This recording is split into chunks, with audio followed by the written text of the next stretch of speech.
Item ಯಾವುದೇ ಇರಲಿ try ಮಾಡಿ ಆಚಿ ಚಿಕನ್ ಮಸಾಲಾ. ಶಿವಮೊಗ್ಗದಲ್ಲಿ ಶಾರ್ಟ್ ಸರ್ಕ್ಯೂಟ್ನಿಂದ ವಿದ್ಯುತ್ ಕೇಬಲ್ ಜಂಕ್ಷನ್ ಹೊತ್ತಿ ಉರಿದಿದೆ. ಮ್ಯಾಕ್ಸ್ ಖಾಸಗಿ ಆಸ್ಪತ್ರೆ ಬಳಿ ಈ ಅಗ್ನಿ ಅವಘಡ ಸಂಭವಿಸಿದೆ. ಸ್ಥಳಕ್ಕೆ ಆಗಮಿಸಿ ಅಗ್ನಿಶಾಮಕ ದಳದ ಸಿಬ್ಬಂದಿ ಬೆಂಕಿ ನಂದಿಸಿದ್ದಾರೆ.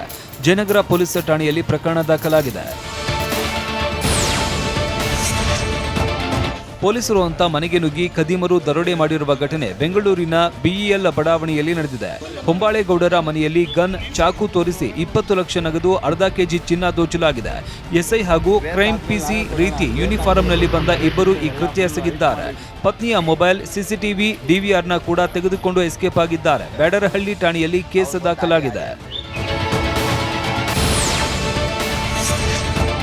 ಹಂಪಿ ಉತ್ಸವದಲ್ಲಿ ನಟಿ ರಚಿತಾ ರಾಮ್ ಕಾರು ಚಾಲಕ ಗೂಂಡಾ ವರ್ತನೆ ತೋರಿದ್ದಾರೆ. ಭದ್ರತೆ ಹೆಸರಿನಲ್ಲಿ ವಿಜಯನಗರ ಜಿಲ್ಲೆಯ ನಿರ್ಮಿತಿ ಕೇಂದ್ರದ ಯೋಜನಾ ನಿರ್ದೇಶಕ ರವಿಕುಮಾರ್ ಮೇಲೆ ಹಲ್ಲೆ ಮಾಡಿರುವ ಆರೋಪ ಕೇಳಿಬಂದಿದೆ.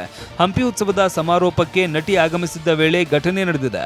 ರವಿಕುಮಾರ್ ಕಣ್ಣಿಗೆ ಮುಷ್ಟಿ ಮಾಡಿ ಗುದ್ದಿದ್ದಾರೆ ಅಂತ ಆರೋಪಿಸಲಾಗಿದೆ.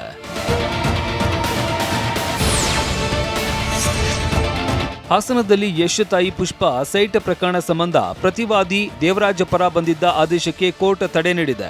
ತಮ್ಮನ್ನ ಕಕ್ಷಿದಾರರಾಗಿ ಪರಿಗಣಿಸದೆ ಆದೇಶ ಮಾಡಲಾಗಿದೆ ಅಂತ ಪುಷ್ಪ ಸಲ್ಲಿಸಿದ್ದ ಅರ್ಜಿಯನ್ನ ಪುರಸ್ಕರಿಸಲಾಗಿದೆ.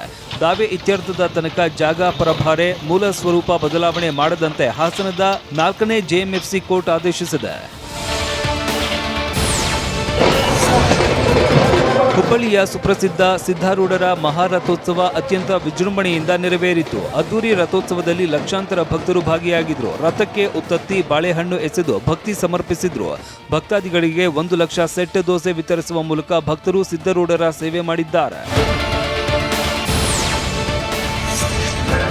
ಕೊಪ್ಪಳದಲ್ಲಿ ನಡೆದ ಕೆಡಿಪಿ ಸಭೆಯಲ್ಲಿ ಅಧಿಕಾರಿಗಳು ಮೊಬೈಲ್ನಲ್ಲೇ ಬ್ಯುಸಿಯಾಗಿದ್ರು. ಇನ್ನು ಕೆಲವರು ನಿದ್ರೆಗೆ ಜಾರಿದ್ರು. ಸಚಿವ ಶಿವರಾಜ ತಂಗಡಗಿ ನೇತೃತ್ವದಲ್ಲಿ ಜಿಲ್ಲಾ ಭವನದಲ್ಲಿ ಕೆಡಿಪಿ ಸಭೆ ನಡೆದಿದ್ದು ಜಿಲ್ಲೆಯ ಸಮಸ್ಯೆಗಳ ಬಗ್ಗೆ ಚರ್ಚೆ ಆಗ್ತಾ ಇದ್ರು. ಕೆಲ ಅಧಿಕಾರಿಗಳು ಸಚಿವರ ಎದುರೇ ಮೊಬೈಲ್ನಲ್ಲೇ ಮುಳುಗಿದ್ರು.